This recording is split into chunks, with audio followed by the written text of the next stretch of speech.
ask for a raise.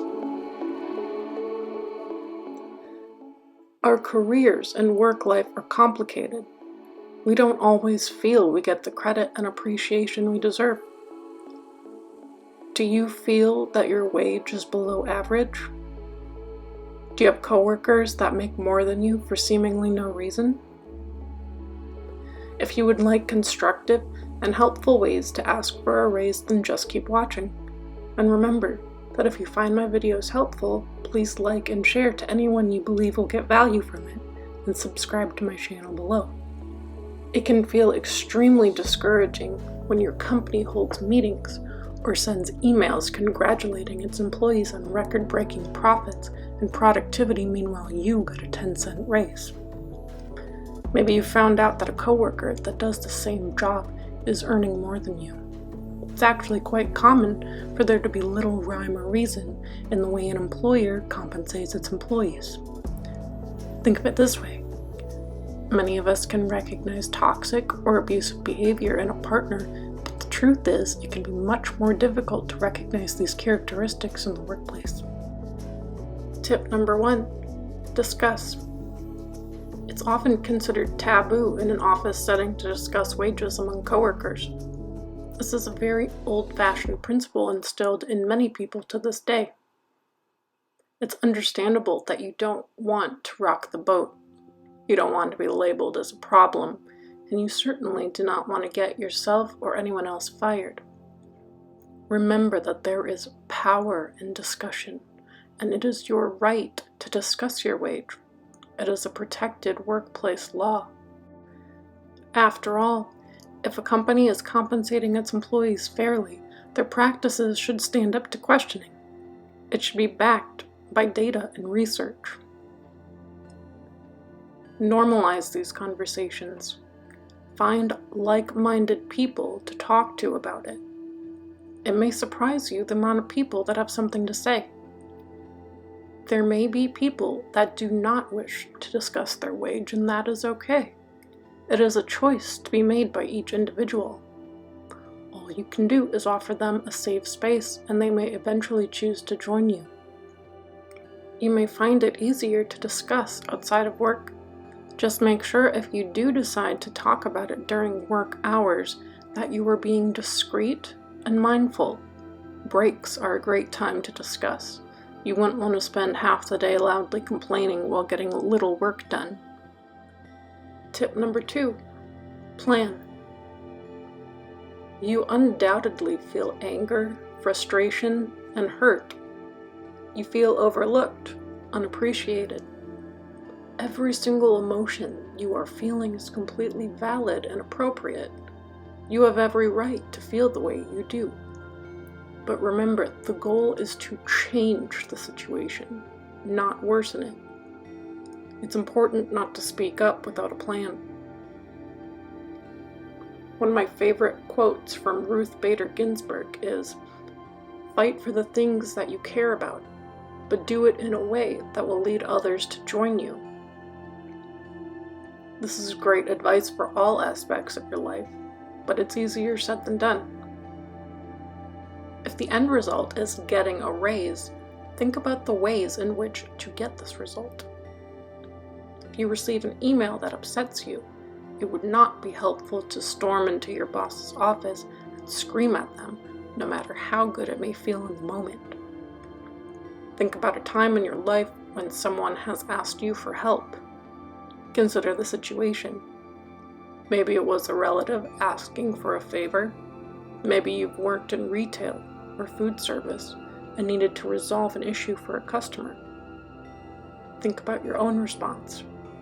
Are you likely to help someone raising their voice at you, making condescending or negative comments? Or are you more likely to help someone that is kind, patient, and understanding? It is a natural human response to react to anger with defensiveness. So if you walk into the situation fired up, you may in fact get fired. But if you approach a situation calmly, you are much more likely to achieve your end goal and succeed. Spend a minimum of 1 week planning what you are going to say and how you are going to say it.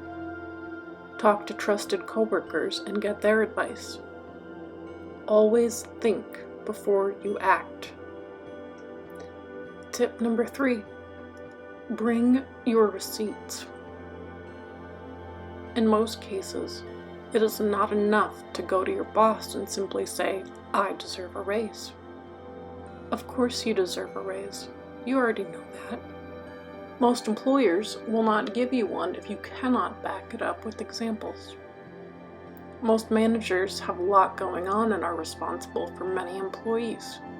It is unrealistic to expect them to remember every way in which you've contributed to the company. So remind them. Point out your achievements and the value you bring in a straightforward way. Avoid arrogance and bragging. Tell them you are aware that there is a wage discrepancy and ask your boss if they can provide insight on why this may be. There may in fact be perfectly logical reasons for some wage disparities, and you must be open to that outcome. If you feel your wage is lower than competing companies in the area, do your research. Ask your friends if they know anyone that works there with a similar job title. Look up the company on job search websites to find starting wages. Call the company's HR department and ask for a wage range in a particular occupation.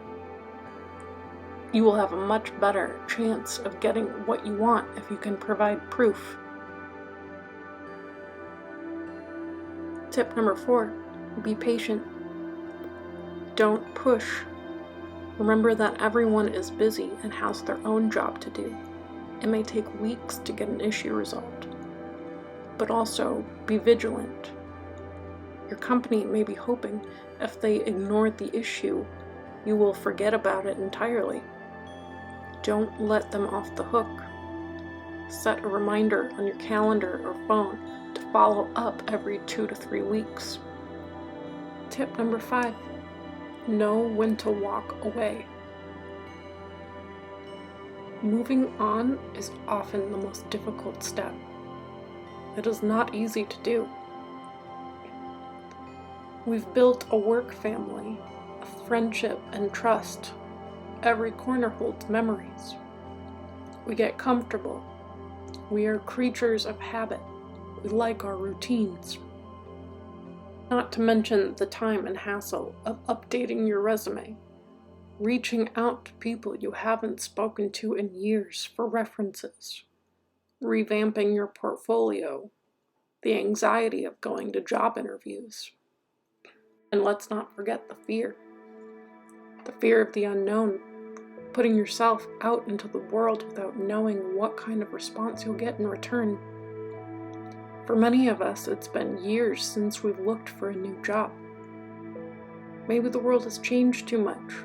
Maybe I'm not good enough. Maybe I can't compete with the younger workforce. What if this turns out to be a bad choice for me? Will this negatively affect my family? These are all valid concerns.